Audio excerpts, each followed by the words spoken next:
In the 1770s, the Royal Humane Society stationed resuscitation kits along the Thames.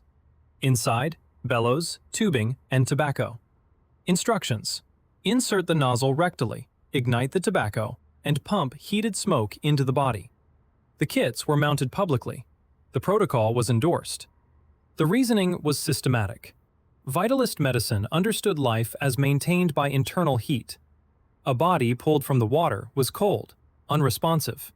The vital fire had dimmed. The task of resuscitation was to restore warmth and stimulation from within. Tobacco smoke was warm. Nicotine was stimulating.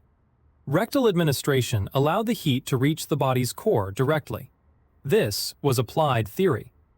The results were visible and immediate.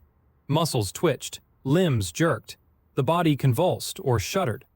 The vital heat, reintroduced, appeared to be taking hold. Rescuers documented successful interventions.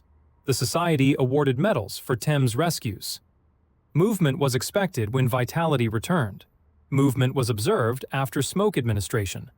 Therefore, the smoke was restoring vitality. What could not be distinguished? The difference between a body responding to irritation and a body resuming the processes necessary for survival.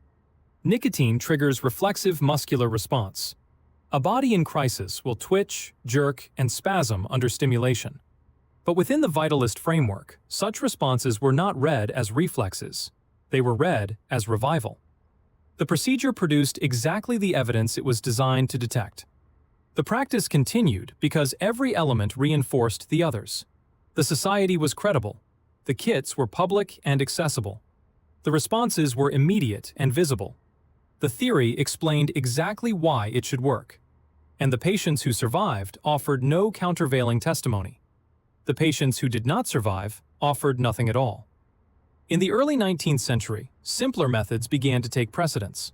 Bellows applied to the mouth. Manual compression of the chest. Techniques that required no combustion, no tubing, no elaborate preparation. Smoke enema resuscitation faded from recommended practice. But the displacement was procedural, not conceptual. No report identified what had been missing from the vitalist model. No announcement clarified that reflex had been mistaken for recovery. No correction named the gap between visible response and actual revival. The practice ended. The absence at its center was never articulated. The kits came down from the riverside posts.